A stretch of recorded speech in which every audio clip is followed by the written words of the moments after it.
Assalamu alaikum wa rahmatullahi wa barakatuh. Peace and mercy and blessings of Allah be with you all. Thank you for joining me for this live post in which we continue the series of discussions on the Gospel according to Mark. Today we are dealing with chapter 8. So I go to one of my favorite sources, BibleHub.com, and there I open up the Gospel according to Mark. And I go to chapter 8, which is where we are today, somewhat midway into the Gospel. And I'll deal with the New International Version, because that's the top one listed, and it's a popular version. So, Bismillah, Alhamdulillah, wassalatu wassalam ala Rasulillah. I begin by praising our Creator and Fashioner, the Creator of the heavens and the earth. I ask you, God, to send peace and blessings upon all of your prophets, your messengers, all of the righteous people of all time. And I ask you to bless all of the people who joined this meeting today from around the world. Bless them, bless the people around them, bless their countries, bless the entire world, protect the environment, the plants, the animals, and the people. Okay, so now we're starting at the beginning of Mark chapter 8, reading from verse number 1. This is the section where Jesus feeds the 4,000. During those days, another large crowd gathered, since they had nothing to eat. Jesus called his disciples and said to them, I have compassion on these people, and they have already been with me 3 days and have nothing to eat. If I send them home hungry, they will collapse on the way, because some of them have come a long distance. His disciples answered, but where in this remote place can anyone get enough bread to feed them? How many loaves do you have? Jesus asked. 7, they replied. He told the crowd to sit down on the ground. When he had taken the 7 loaves and given thanks, he broke them and gave them to his disciples to distribute to the people, and they did so. But they had a few small fish as well. He gave thanks for them also, and told the disciples to distribute them. The people ate and were satisfied. Afterward, the disciples picked up 7 basketfuls of broken pieces that were left over. About 4,000 were present. After he had sent them away, he got into the boat with his disciples and went to the region of Dalmanutha. The Pharisees came and began to question Jesus. To test him, they asked him for a sign from heaven. He sighed deeply and said, Why does this generation ask for a sign? Truly I tell you, no sign will be given to it. Then he left them. He got back into the boat and crossed to the other side. Okay. So that's that section about Jesus feeding the 4,000 people at one time. Let me just have a look here on the activity to make sure that I'm getting through, and I don't see any activity yet, but I hope that soon enough people will join. So I'll check from time to time to see what is happening. Yes, I see that some people are viewing and reacting, and I'm glad for that, because if I don't see any negative reactions, I take it everything is going well. You can hear me well, and so audio, video, everything is going well. And I see that Dennis has responded to assure me that he can hear well, and that's good. Thank you, Dennis. And let me continue then. So, in this section of Mark chapter 8, Jesus performs a mighty miracle. He feeds 4,000, it says here 4,000 were present, and the Greek gives an indication that it was 4,000 men. So if we add to that the women and children and so on, we have quite a massive gathering here, and Jesus feeds them all with just a few loaves and fish. And then at the end, he is still able to gather, well, his disciples picked up the pieces that fell, and these, or that remained, and these pieces filled 7 baskets. So that is quite a remarkable feat. And how would Muslims understand this? Muslims will understand that Jesus is a prophet, a messenger of God, and as a messenger of God, he is aided and supported by God to perform such miracles. The Quran shows that Jesus performed many miracles bi'idhnillah, by the permission of God. And while the Quran does not mention this particular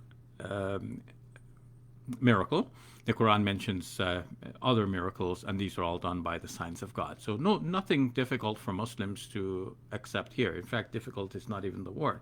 I would say that Muslims can easily accept this passage and celebrate this as one of the great moments in the life of our prophet Jesus. Now we come to the second section that is headed The Yeast of the Pharisees and Herod. Verse number 14, the disciples had forgotten to bring bread except for one loaf they had with them in the boat. Be careful, Jesus warned them. Watch out for the yeast of the Pharisees and that of Herod. They discussed this with one another and said, it is because we have no bread. Aware of their discussion, Jesus asked them, why are you talking about having no bread? Do you still not see or understand? Are your hearts hardened? Do you have eyes but fail to see and ears but fail to hear? Don't you remember when I broke the 5 loaves for the 5,000? How many basketfuls of pieces did you pick up? 12, they replied. And when I broke the 7 loaves for the 4,000, how many basketfuls of pieces did you pick up? They answered, 7. He said to them, do you still not understand? So in fact, even after all of this, one may still be wondering, like, what is the yeast of the Pharisees and that of Herod? But elsewhere, we learn that yeast, has this quality of working itself through the whole bread, even though you just put a little bit. So perhaps what is being warned here against is the false teachings of the Pharisees on the one hand, and of Herod on the other hand. But we have an incident here in which the disciples are so unconnected with what Jesus is saying and teaching that Jesus is talking about one thing and they are talking about something else. Like they're talking about okay, so Jesus said that because we have no bread, and it has nothing about to do with not having bread. And of course, Jesus is assuring them that if it's bread you want, I can supply bread, right, by the grace of God. But I'm talking about something else. Okay, I'm going to move on. Just a quick side comment here, in case you missed a previous episode in which I talked about the uncomprehending nature of the disciples of Jesus. There's a reason for this in Mark's Gospel, where we see that this is a continual theme where the disciples do not seem to understand Jesus. So 2 things may be connected with this. One is that a lot of what is written about Jesus in the New Testament is a sort of a later insight that occurred to the Christian community. And that's written as if this was the reality in Jesus' own lifetime. And so how do you account for the fact that the disciples did not understand, but later Christians understand? Well, this is, part of that whole picture that the Gospels are showing us that the disciples really were not comprehending, but of course the later Christians comprehend the truth about Jesus. The other aspect of this is that the community very soon split between the Jewish and Gentile followers of Jesus. The Gentiles went the way of Paul, and the Jewish followers remained faithful to the original disciples of Jesus. So the Gospels are written mainly from the point of view of the Gentile following. And that became the dominant following in Christianity, eventually resulting in the great Christian creeds of the 4th century and onwards. And so when the whole story about Jesus and his disciples is being presented to us in the Gospels, it is presented from that Pauline type of point of view. And from that point of view, it is Paul who is the champion and proper interpreter of Jesus, whereas the disciples and the family of Jesus are not so comprehending. They did not quite comprehend the message. So this would be a way of coming to grips with the fact that we have 2 sets of teachings from 2 different streams of Christianity, and if you want to justify the one that you're on, well, you want to denigrate the other one, and this is what has happened here. Okay, so going now to verse number 22, where we begin another section just having 3 verses, where Jesus heals a blind man at Bethsaida. So verse number 22, they came to Bethsaida, and some people brought a blind man and begged Jesus to touch him. He took the blind man by the hand and led him outside the village. village. When he had spit on the man's eyes and put his hands on him, Jesus asked, "Do you see anything?" He looked up and said, "I see people. They look like trees walking around." Once more, Jesus put his hands on the man's eyes. Then his eyes were opened, his sight was restored, and he saw everything clearly. And Jesus sent him home, saying, "Don't even go into the village." Now, Jesus then heals this blind man, and the Quran speaks about Jesus healing the blind. The Quran, says that he did this with the permission of God. So we find this both in the 3rd chapter of the Quran and in the 5th chapter of the Quran. Jesus heals the blind. He heals the deaf and the blind, and he raises the dead back to life, all with the permission of God. So Muslims would welcome this story from the Gospels that, in a way, foreshadows the Quranic commentary on this. And what is interesting here is that Jesus used a sort of folk remedy that was available at the time by using spittle and dabbing this onto the man's eyes. It says here in a simple way that Jesus spat on the man's eyes, but this was a way in which people cured in old times, especially spiritual leaders would want to transfer the blessings from the spiritual man's body to this person. So we find reports showing that the Prophet Muhammad, peace be upon him, did this as well, especially with his grandsons Hassan and Hussein. So healing with this kind of patch or something like this, that would be put some kind of ointment on the person. Otherwise, there's little connection between saliva and eyesight. But nonetheless, this is treatment. Now, after the first round of treatment, you see the man looked up and said, "I see people. They look like trees walking." Now, why would people look like trees walking? That's when you know that there are people there because they're moving, and you know the trees are not moving, and you know there must be people. But that means your sight is still blurry. It's not back to 20/20 vision. And then verse number 25, once more Jesus put his hands on the man's eyes, and then his eyes were opened, his sight was restored, and he saw everything clearly. And then Jesus sent him home, saying, "Don't even go into the village." So, and now the man is completely cured. And Jesus tells him, "Don't go into the village." One of the manuscripts adds, "Don't go and tell anyone in the village." So this is often a conclusion from a miracle that Jesus performs. He tells them not to go and tell anyone. Now, why would he tell them not to go and tell anyone? This is part of Mark's overall thesis here, that there is what we call a messianic secret. Jesus is not revealing overtly that he is the Messiah. He is only giving hints, and he is in fact trying to contain that for whatever the reason. Some will say because people have the wrong idea about what the Messiah is. But if that is the case, you would expect that Jesus would try to clarify, here is what I mean when I say Messiah. So there's something puzzling about that, and scholars since Bernard Weiss have written about this as the messianic secret.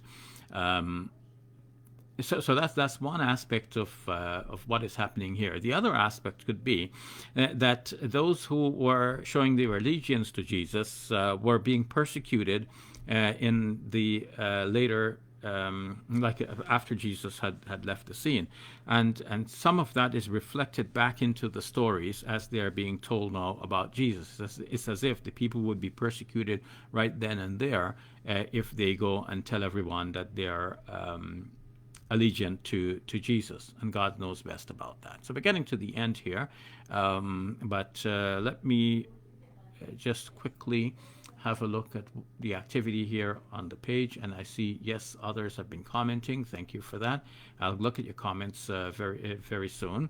And in the meantime, I'm looking for those who have shared my posts so I can thank them, but I don't see that information in case there is somebody who has been sharing. I thank you anyway, and I invite more of you to share. If you think that what we're discussing here is something useful and beneficial, then please share that with others. I see 2 persons have shared, but who are the persons? I cannot tell here. Normally I see that information, but not today. Okay, so going back to Mark's Gospel, then we are in the section starting with verse number 27, the section entitled Peter Declares that Jesus is the Messiah. So Jesus and his disciples went on to the villages around Caesarea Philippi. On the way, he asked them, "Who do people say I am?" They replied, "Some say John the Baptist, others say Elijah, and still others one of the prophets." "But what about you?" he asked. "Who do you say I am?" Peter answered, "You are the Messiah." Jesus warned them not to tell anyone about him.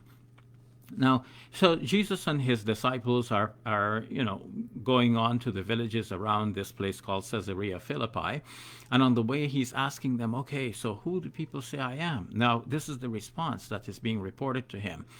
Some say John the Baptist, some say Elijah, some say one of the prophets. Now, think about that for a moment. This is verse number 28 of Mark chapter 8. Why would people, this is halfway into the story, because Mark comprises 16 chapters, and now, we're halfway into the story, and at chapter 8. And still at this point, some people think that Jesus is John the Baptist. Like, why would they think that? Or Jesus is Elijah, or Jesus is one of the prophets. Now, what this assessment really shows is that in the public image, till this time, Jesus is still appearing to be a human being. Yes, a great one who is performing some miracles like one of the great prophets. And they're thinking maybe he's John the Baptist, maybe he is Elijah, maybe he is one of the prophets. Now, if they're thinking that he's John the Baptist, either they think that John the Baptist has resurrected from the dead, and this is John the Baptist now walking around as Jesus, because by this time John the Baptist had been killed. He had been beheaded. So why would they think that it's John the Baptist? So unless they think that John the Baptist has come back from the dead here. And this is more so if they're thinking, he's one of the prophets, because most of the prophets died. And, if Jesus here is one of the prophets, it's possible that they're thinking that one of the prophets have come back to life in the form of Jesus here. And if they say Elijah, as they do, well, then Elijah had been taken up alive into heaven, so perhaps they think this is Elijah having come back down from heaven. So all of this shows that from their perception, from the public perception, Jesus is a human being, but a great one, a prophet, a messenger of God, like one of the prophets of old, or even as recent as John the Baptist. So now Jesus asked them, "What about you? Who do you say that I am?" Peter answered, "You are the Messiah." Jesus warned them not to tell anyone about him. So now the disciples, through the mouthpiece of Peter, through Peter as the mouthpiece, the disciples are able to confess that Jesus is the Messiah. So what does Messiah mean? Here, Mark introduces the term Messiah, but he does not explain what the term means. In a similar way, the Quran mentions Messiah, but does not mention what the term means. So Jesus is the Messiah. Muslims can affirm that because the Quran actually says so in Surah 3. And if we read from verse number 42 forward, we will find it there. So what is meant by Messiah? Hamashiach is a Hebrew term meaning the Messiah, and it was linked to a concept of some futuristic person to govern a world that will be at peace. But in the Old Testament itself, this term Hamashiach is not used for that futuristic individual. There is a prediction of a time of peace, and it is a natural conclusion that the one who is governing at that time can be called Hamashiach, but this is not explicit in the Old Testament, the Messiah, for that futuristic one.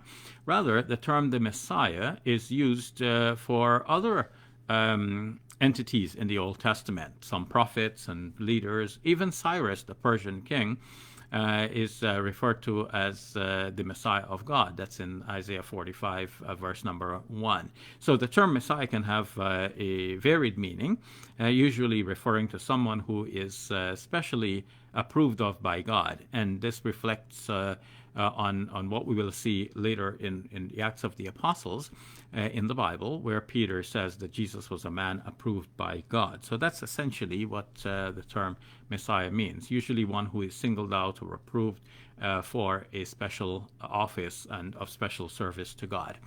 So coming to the last but one section, which is we only have a few verses remaining.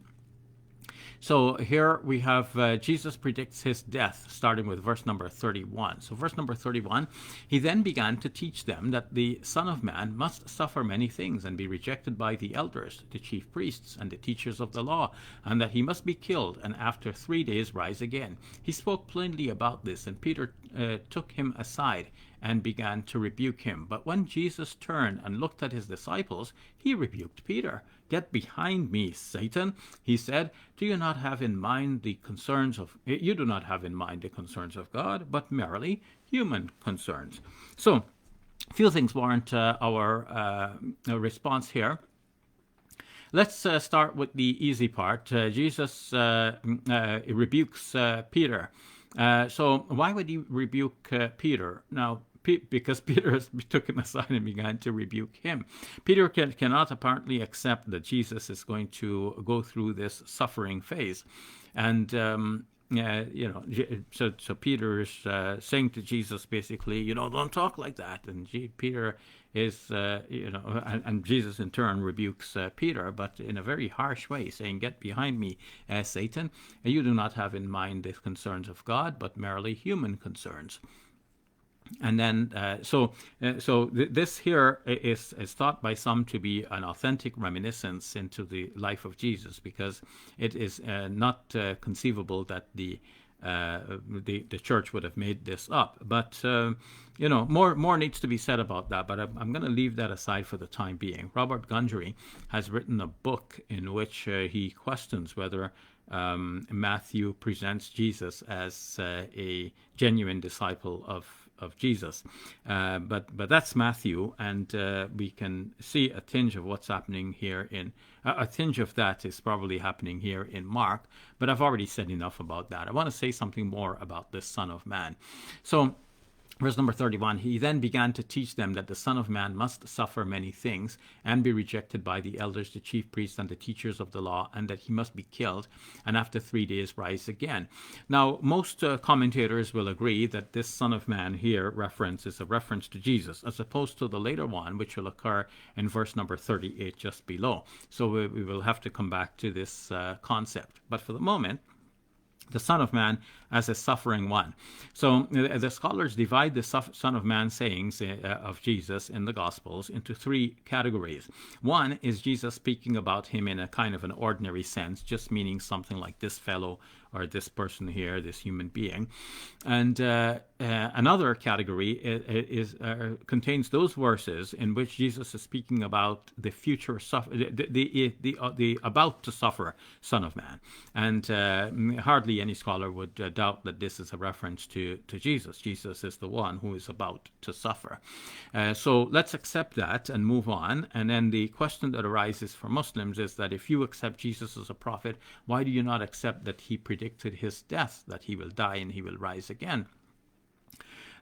So the quick answer to that from the point of view of Muslims is that, while we regard him to be a prophet of God and everything he said must be true, for us, nonetheless, we don't take the words that are here in the Gospels as though Jesus actually said them. And in fact, it is not only Muslims who have such a skeptical attitude towards the sayings of Jesus in the Gospels. I'd like to introduce to you a commentary on the Bible, which I find very useful. It's called the Oxford Bible Commentary. The Oxford Bible Commentary. And this commentary is put together by many scholars, so each one commenting on various books of the of the Old and the New Testaments, and even some of the books that are called apocryphal books. So we come here to Mark, the Gospel according to Mark, dealing with chapter 8. It's a hefty volume here. Okay, so this one is C.M. Tuckett is the commentator. And he said the Passion predictions themselves probably owe a lot to later Christian creativity. It is unlikely that Jesus predicted his own trial and death with such accurate detail as is recorded here. If he did, the apparently total confusion of the disciples when the events occurred is harder to explain. Jesus may have foreseen in a more general way the opposition his ministry was provoking, and may have realized and said that this could lead to violence and even death. Nevertheless, the detail of the predictions, corresponding so precisely to the later Passion narrative, is less likely to be genuine. Okay, so that's C.M. Tuckett on page 903 of the Oxford Bible Commentary. So you can see that even that great Christian scholar has his doubts about whether Jesus actually said these things, and in fact he thinks that it's not likely to be genuine in all of these details. Now, what about predicting his death in a general way? Well, I don't think that Muslims are denying that Jesus as a prophet could have, in that situation, expected that he's going to die at the hands of his enemies. That does not mean that this expectation has to be fulfilled. It's there are things which are revealed to a prophet as truth from God that would be unfailing, and then there are things that the prophet may decipher on his own. This would be his own inferences from observing the general situation. It's like Jesus saying to his disciples, you see, the clouds gathering and you say it's going to rain. Well, that's human knowledge, though it's a kind of inference from natural phenomena. As opposed to like God revealing to Jesus, well, it's going to rain. Well, then it's not a human inference anymore.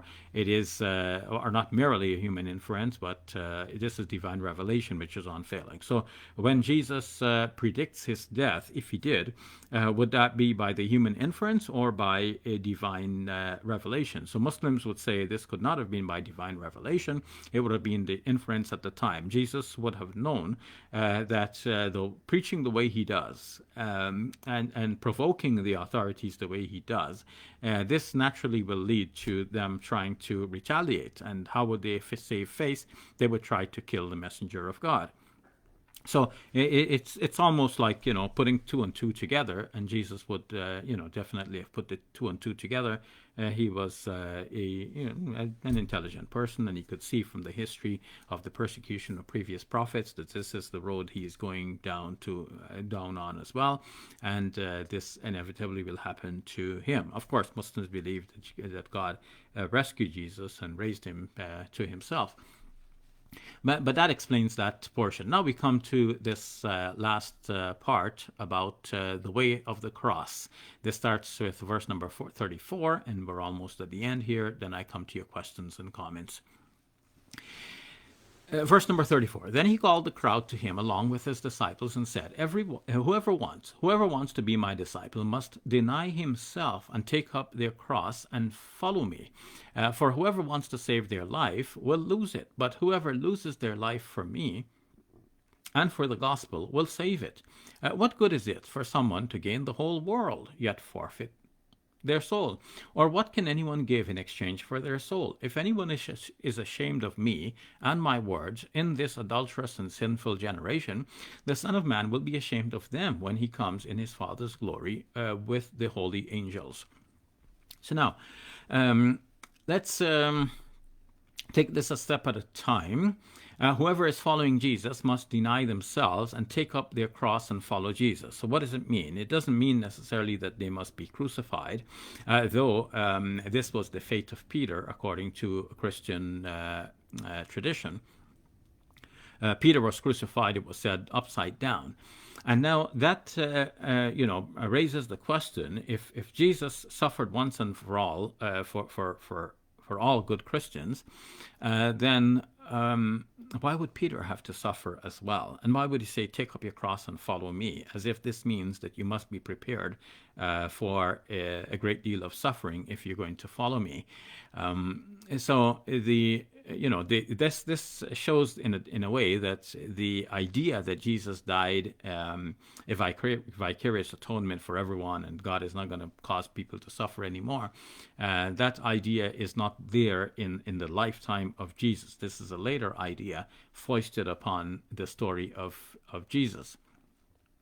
And of course, we know that history has continued to show the suffering of Christians and others as well. So if the suffering from the book of Genesis was due to the sin of Adam, when Jesus came and died on the cross, all suffering should theoretically be put to an end. But no, suffering continues. So what explains this? Well, certainly it's not that Jesus died for the sins of the world to reverse the effect of what Adam's sin brought onto the world. Now, this is good to remember that this lesson from Jesus. What good is it to gain the whole world and forfeit your soul? People are continually selling their souls for money, for power, for status, for so many different purposes. But we as believers are being warned, Christians and Muslims, to not sell their souls for monetary or material gain. We have to look forward to the life hereafter, a life of everlasting bliss and happiness, and not to the material things of this world, which are only temporary. We cannot trade the goods of the life hereafter for the goods of this world. And this is something that the Quran warns again and again against. They are the people who purchase misguidance for the price of guidance. So they give away the guidance and they take misguidance in instead. So they trade their life hereafter for the life of this world, and so on. So we are continually being warned against such activity in the Quran. We must be sincere for God. We must remain devoutly obedient and looking forward to the life hereafter, which for us is the real life. And now, finally, this saying in verse number 38, if anyone is ashamed of me and my words in this adulterous and sinful generation, the Son of Man will be ashamed of them when he comes in his Father's glory with the holy angels. So who is the Son of Man? Because look at this. Whoever is ashamed of me, the me obviously is Jesus, and my words, the my is Jesus, Jesus' words. In this adulterous generation, the Son of Man will be ashamed of them. Who is the Son of Man? Because he doesn't say I when I come back as the Son of Man. And what scholars have pointed here to is the difference between this saying and the one that came earlier in this same chapter. In the same chapter, in verse number 31, he began to teach them that the Son of Man must suffer. So many Christian scholars put that in a separate category. Those are that's the category of Son of Man sayings, where Jesus is referring to himself as one who is about to suffer. And then the other category is where Jesus is speaking about the Son of Man who is to come in the future. And notice that the two are not joined in the same statement. It's as if Jesus, different statements were being promulgated about Jesus. Jesus spoke about the Son of Man to suffer. Jesus spoke about the Son of Man to come. But the two are not put together. It's not like somebody is saying Jesus spoke about the Son of Man who is to suffer and rise and then come again. No, the two are not put together. So this has been an interesting observation, and let me share with you some books that speak of this difference. So we have here Henry Chadwick. What did I want to reach for? I wanted to reach for E.P. Sanders. E.P. Sanders. So the historical figure of Jesus by E.P. Sanders. E.P. Sanders in his book discusses the Son of Man saying, and he says here, for example, on page 248, the evidence is that he rejected the title Messiah. As far as we know, he did not call himself Son of God. Did he refer to himself as Son of Man? He did. He did refer to himself as Son of Man, but we do not know in what sense. In particular, we do not know if he thought that he would be the future Son of Man who would come on the clouds. Because why is that uncertainty? Because as he said in the previous page 247, further, at his trial, Jesus seems to have distinguished himself from the future Son of Man. So it looks like there's a distinction between Jesus on the one hand and the Son of Man who is going to come in the future. In last week, when I was discussing in detail the Son of Man, and how some Christian scholars thought that Jesus distinguished himself from that future Son of Man, I referred to this book, Primitive Christianity, in its contemporary setting by Rudolf Bultmann. And without going back into that today, I want to introduce you to another book of Rudolf Bultmann, and it's this book, The Theology of the New Testament.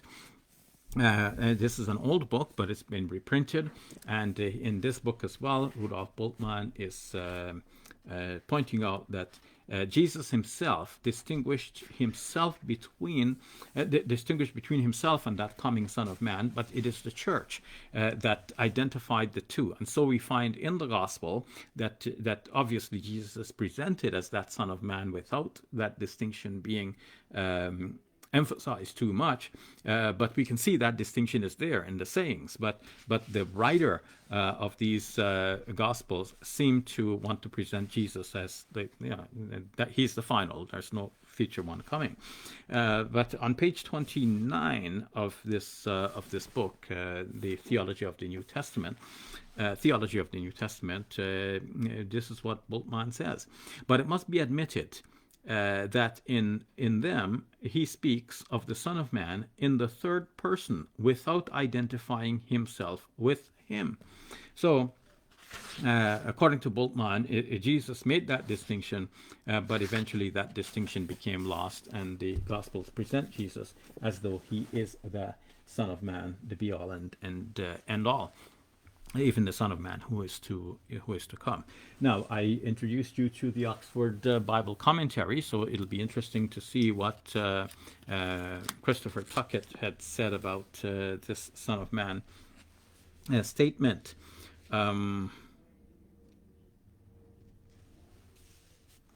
So, the saying in verse 38, we're looking now on page 903 in the Oxford Bible Commentary. The saying and this is the last paragraph, the saying in verse 38 is couched in wholly negative terms as a warning. The Q parallel has both a positive and a negative element. The Son of Man here is a figure exercising a key role in eschatological judgment. This saying and its Q parallel have provided the strongest evidence for the theory that Jesus looked forward to the coming of the Son of Man figure, other than himself. However, Mark clearly regarded the two as identical and saw no difficulty in taking Jesus' reference to the Son of Man in the third person here as a self-reference. So, again, there's a distinction here between what Jesus would have thought about the Son of Man, this coming one, as someone other than himself, possibly. And Tuckett does not reach a conclusion here, but he says that this is strong evidence in support of that theory that Jesus was speaking about someone else, this particular saying. But he adds that Mark certainly regarded Jesus as the Son of Man without any distinction. But that if there is a distinction, that was made by Jesus himself. And clearly, this has been strong evidence in favor of the theory that when Jesus spoke about the Son of Man to come in the future, he was speaking about someone else. So that's, I think, an interesting observation. I'd like to close at that point in my presentation today of Mark chapter 8, and I would want to turn now to your questions and comments and see what you have to say. First of all, let me see if anyone has shared the post, and I see that Jones McBurney has shared it. Thank you, Jones, and I do appreciate that. So again, others too, if you feel that what I have to say is useful, then please share.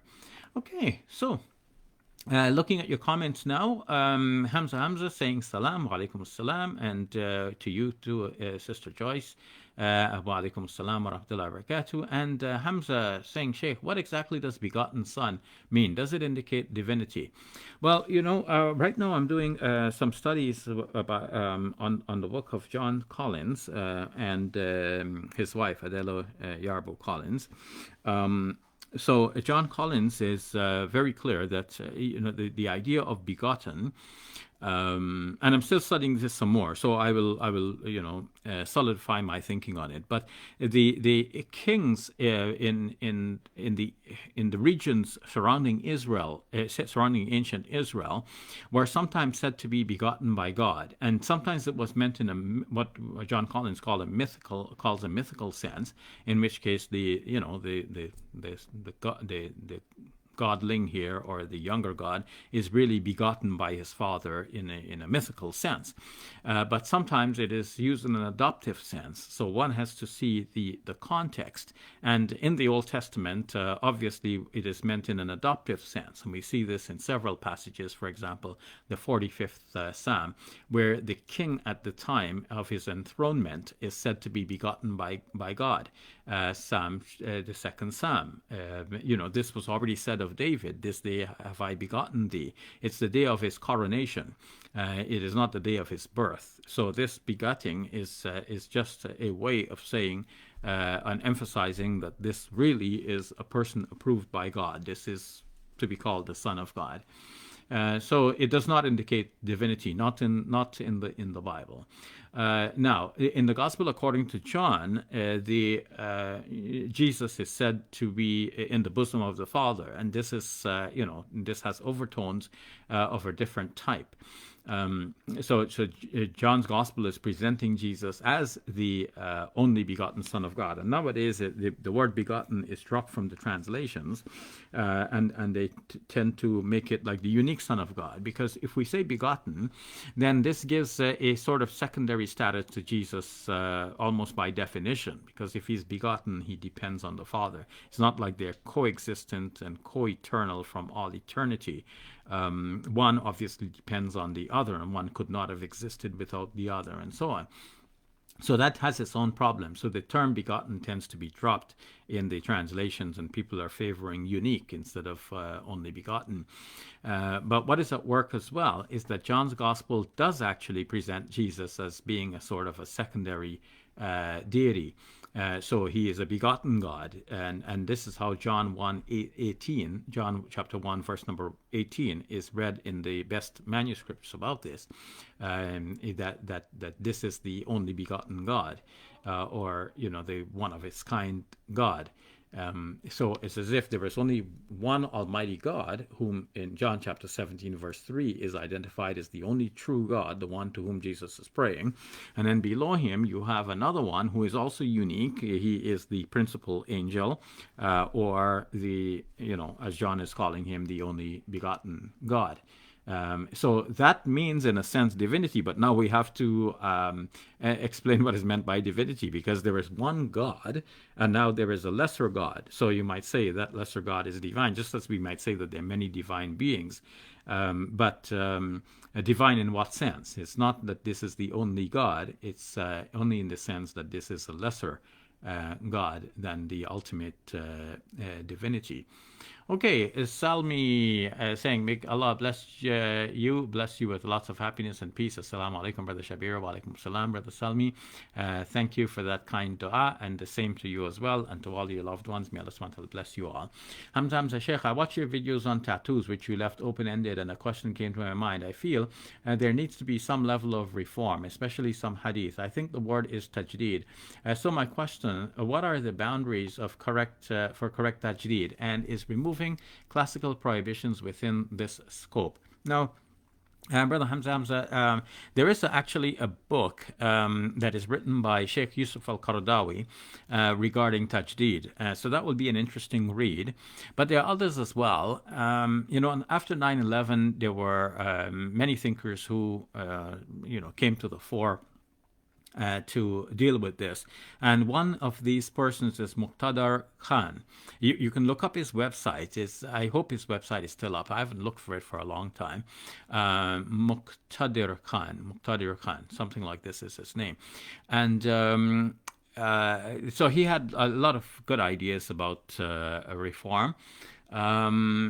There is also this scholar out of the United States of America, Egyptian of origin, Khalid Abu al-Fadl. He has written a lot of important books dealing with this whole question of reform.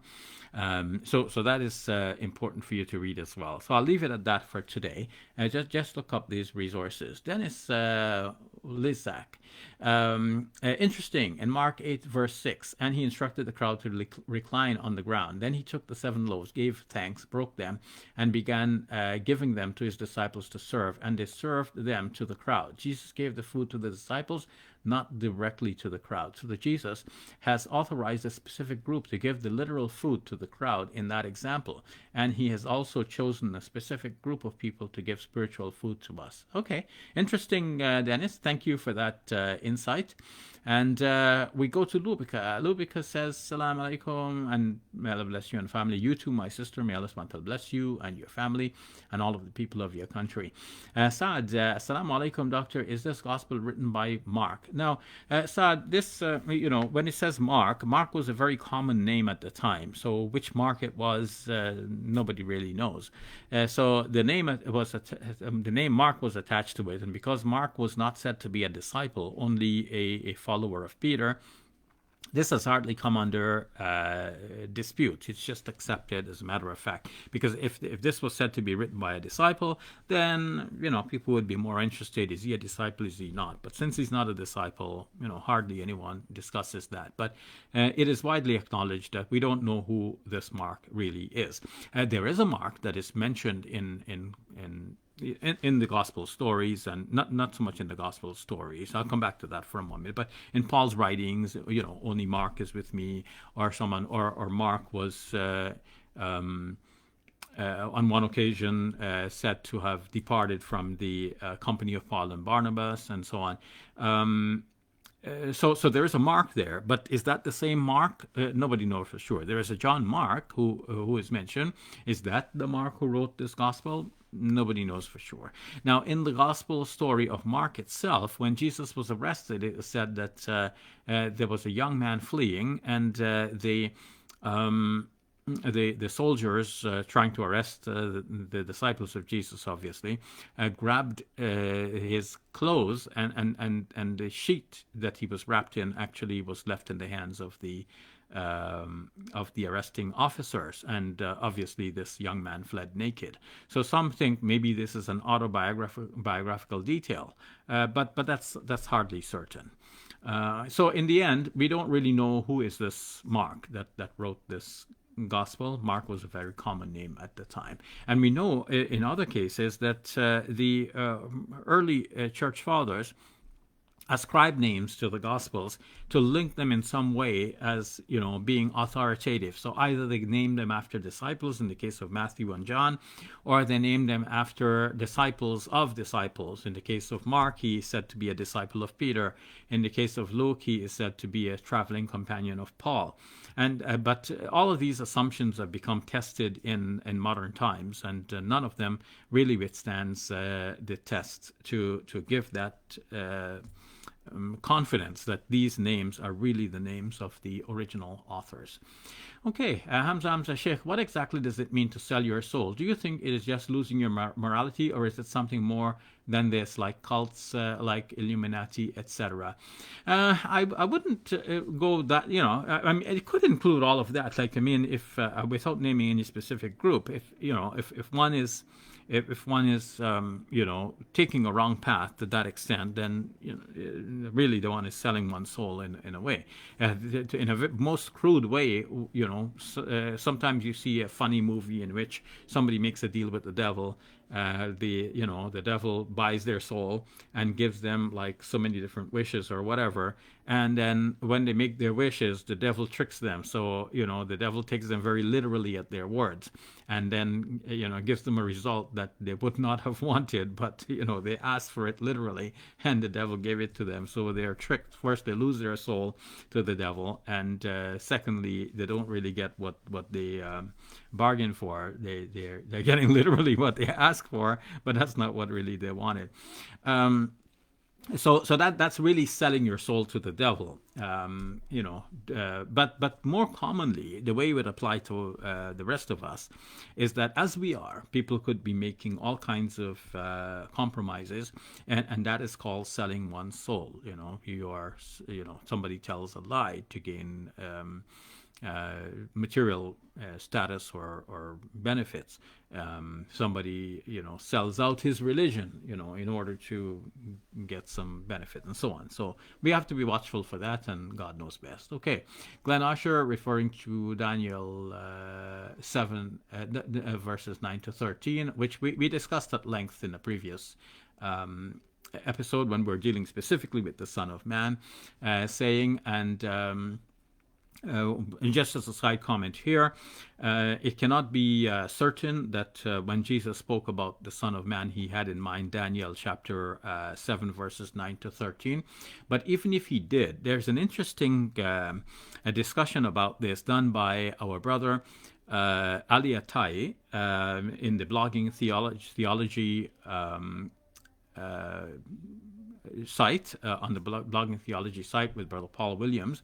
A very interesting and detailed discussion on Daniel 7 and the Son of Man. And it's interesting that Brother Ali Atai, I should say Dr. Ali Atai, enunciated some ideas which are very similar to the ones which I discussed in my debate with William Albrecht recently and in my live post last week. So check that out as well.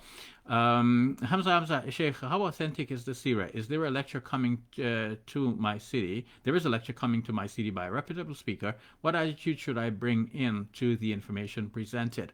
The Sirah is like hadith, and in fact, it's collecting the hadiths and making them into a string to give you a connected story. So generally, as you know, the hadiths are being scrutinized every one little snippet by snippet. So one little thing is reported about the Prophet, peace be upon him, and you can expect that somebody memorized that little thing and then passed on that one little kernel of information. Now, what the Sirah writers have done is almost like what the Gospel writers have done. The Gospel writers have taken little snippets about the life of Jesus and strung them together to make a continuously whole story. And I've already pointed out the last time we were discussing Mark's Gospel in chapter 7, how Mark has it again and again. Jesus went to the other side, and now Jesus went to the other side. So he would do something, and then go to the other side. So how many times is he going back and forth to the other side?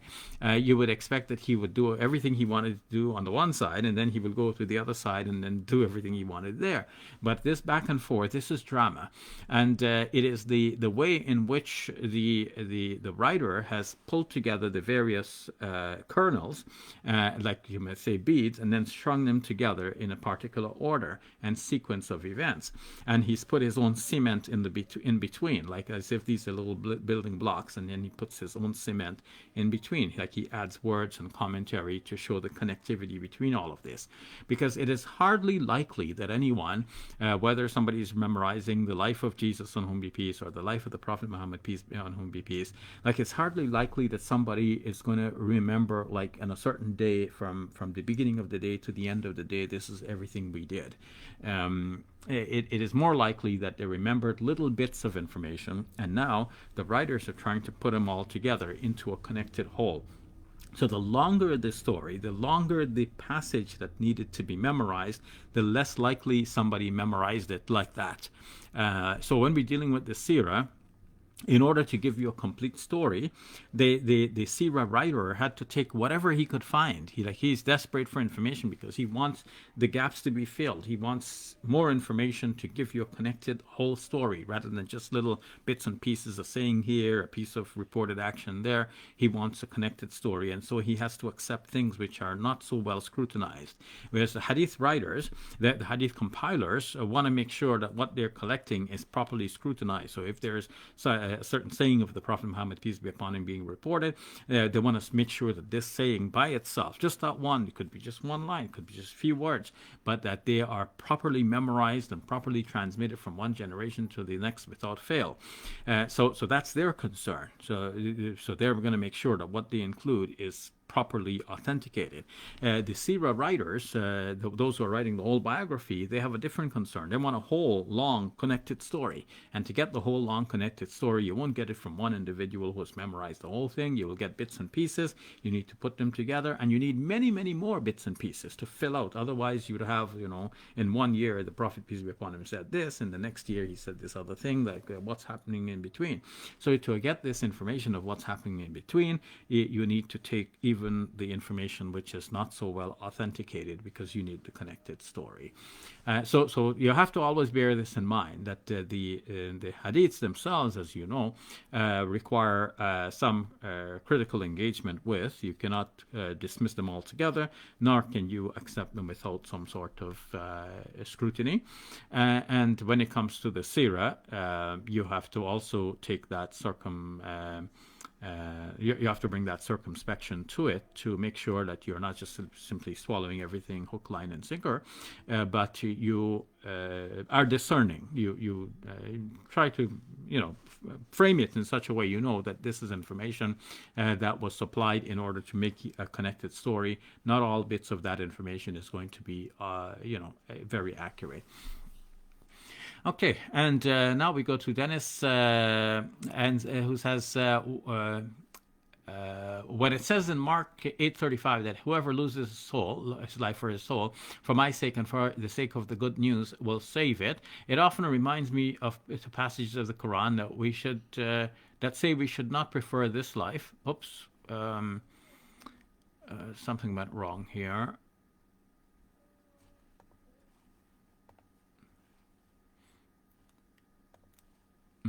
Something went wrong here.